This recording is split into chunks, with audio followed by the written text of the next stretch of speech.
Let's go above and beyond the headlines now with sociologist Nicole Curato and Center for Media Freedom and Responsibility, or CMFR Board Chairman Vergel Santos. Sir, and Nicole, thank you for being here. Good evening. Okay, would you like to start?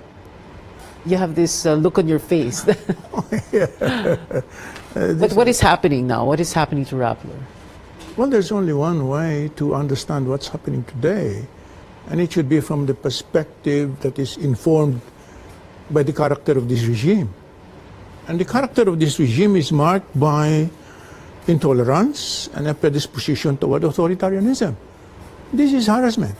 What else? I mean, when the president says he has nothing to do with it, I mean, please remember that it is not only once, but twice or probably more times that the president himself has expressed raging displeasure toward Rappler, the Inquirer, and other media organizations. I mean, and it has been reported and not denied that it was the Office of the Solicitor General that pointed SEC to the Rappler case, and that SEC itself consulted with the Department of Justice about the case. And now Mr. Kalida and Mr. Aguirre happen to be the frontline enforcers of this government. How else do you look at this thing? How else do we look at this thing, Nicole? Of course, the conversations, the conversations we see at the moment is that some would say the law is the law and Rappler simply has to comply. But of course, there are questions we need to ask. For example, why did this grab the attention of the Solicitor General of all companies that they can possibly ask the SEC to investigate? Why focus on Rappler? And I think legal procedures are never politically innocent. We always have to ask the underlying motivations why they're looking into this company. And I think there's a broader context in which people like Vergel, who are media practitioners, are very alarmed by this. And this is the context. You have a president who openly threatened the newspaper of record for tax evasion charges. You have a president who openly threatened a major media network threatened them because they swindled his advertising money and that they never aired his advertisements, and they're threatened to not have their franchises renewed. These are words from the president himself. And I think this is one of the first concrete manifestations of a media organization that was called out by the president in a speech that's starting to suffer some consequences of this so-called harassment. Okay, Nicole, when you say why Rappler of all the companies, what are you saying? That other companies also have PDRs, which is what Rappler used? Well, it opens up that conversation. And on the one hand, of course, I welcome this debate about control of media. Who's allowed to control Philippine media? What do we mean when we say control of companies? But on the other hand, the political question here is, why pick on this one? Why did this grab the Solicitor General's attention? Why is it so important?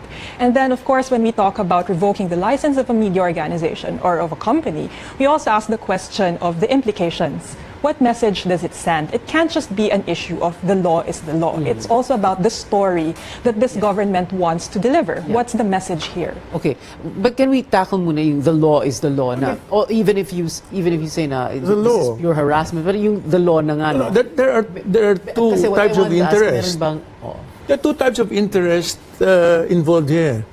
One is shareholder interest, which is precisely the business of the Securities and Exchange Commission, and the other is the larger and higher public interest, which is served by press freedom. By the way, that freedom is fundamental to democracy, and that freedom, in fact, cannot be abridged by any law.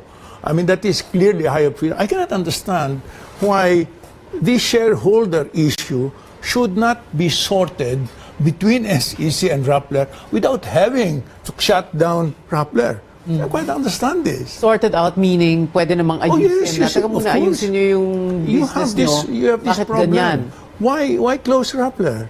What damage has Rappler done to shareholder interest that is so great that it calls for shutting down Rappler? I can't quite understand this. Hindi ba yun yung kumbaga penalty for what they supposedly did? No, it doesn't say that. It's a penalty. I mean, if the reason why I ask also because some people would say na para bang nahanapan ng butas eh. Parang ganon. May ganon ba? Oh, yes. Is there that thinking?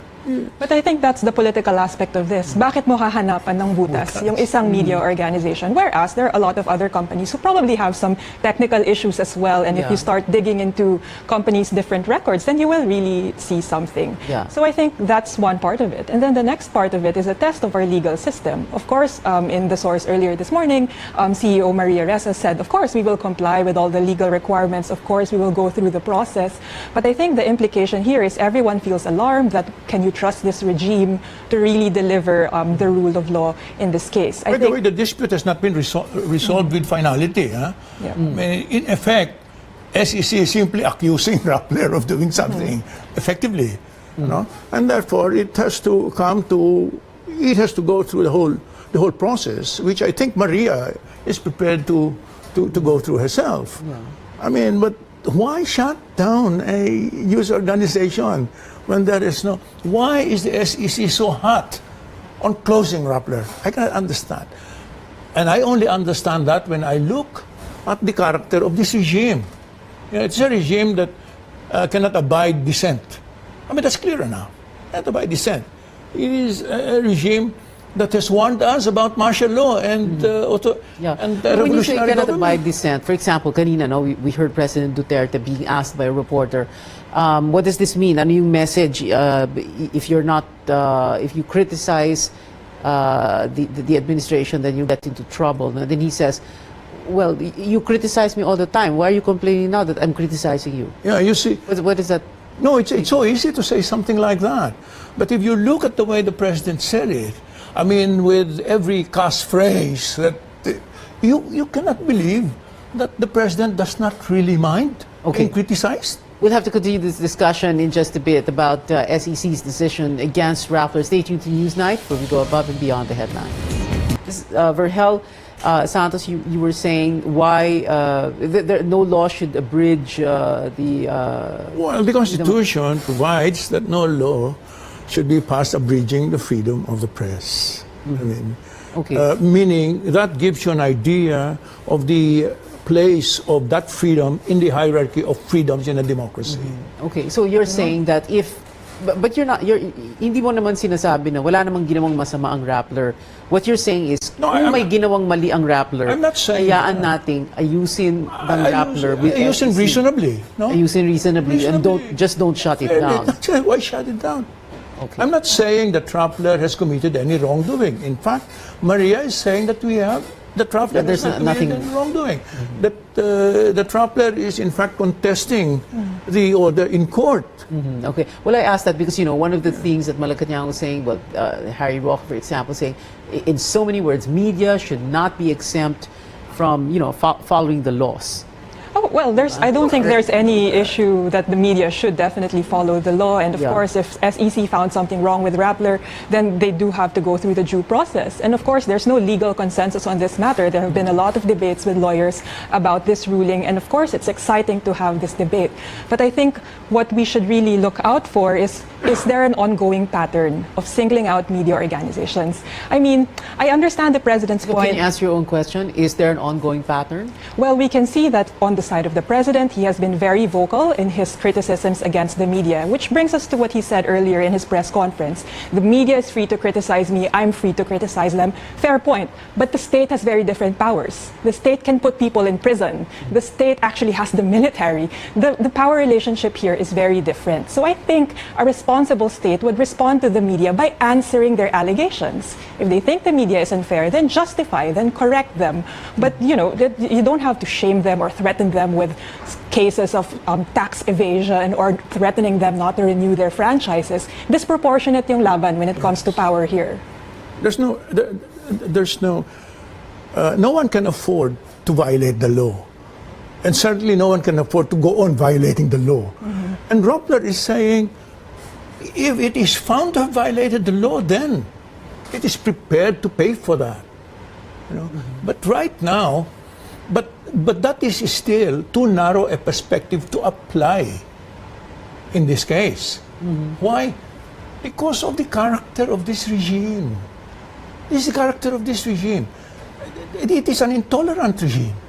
It is a regime that openly expresses the wish of putting the whole nation under martial law.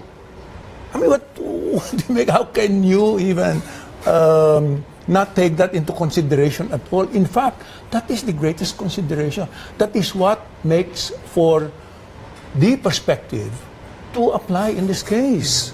Okay, so with what you're saying, with what the both of you are saying now, and what other people have said in defense of Rappler and, as they say, press freedom, do you think that is going to change the mind of, well, specifically the Securities and Exchange Commission, because kumbaga, that is the arena of battle in a sense right now. Is it also going to change the mind of President Duterte? Because, you know, if he, di ba? Will it change the mind of SEC?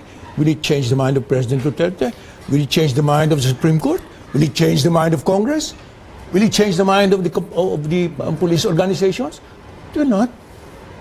I mean, we have seen that these organizations have been obedient to this president.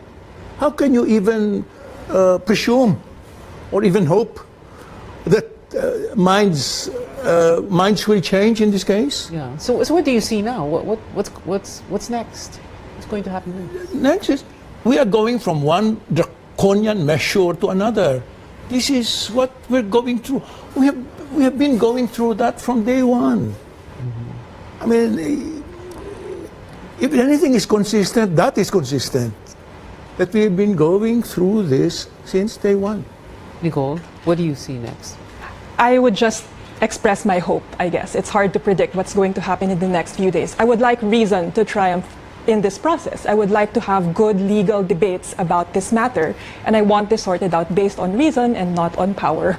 Okay, final words before we go. Well, I must say that it is a consolation somehow that the Senate is not fully agreeing with this regime, especially in such matters as changing the Constitution and press freedom. And Nicole? I would hate for this administration to fall in the same trap of the previous administration which they critiqued, which is enforcing selective justice. I think a lot of people are upset about that in the previous regime, and I hope this regime doesn't do the same thing. Nicole Curato, sociologist, and Vergel Santos, CMFR. Thank you very much for being with us. Thank you, Pia. Thank you. We tried to reach out to the Securities and Exchange Commission, but they declined to join this discussion tonight. In a message to CNN Philippines, they said they will defend their decision on the merits of the case.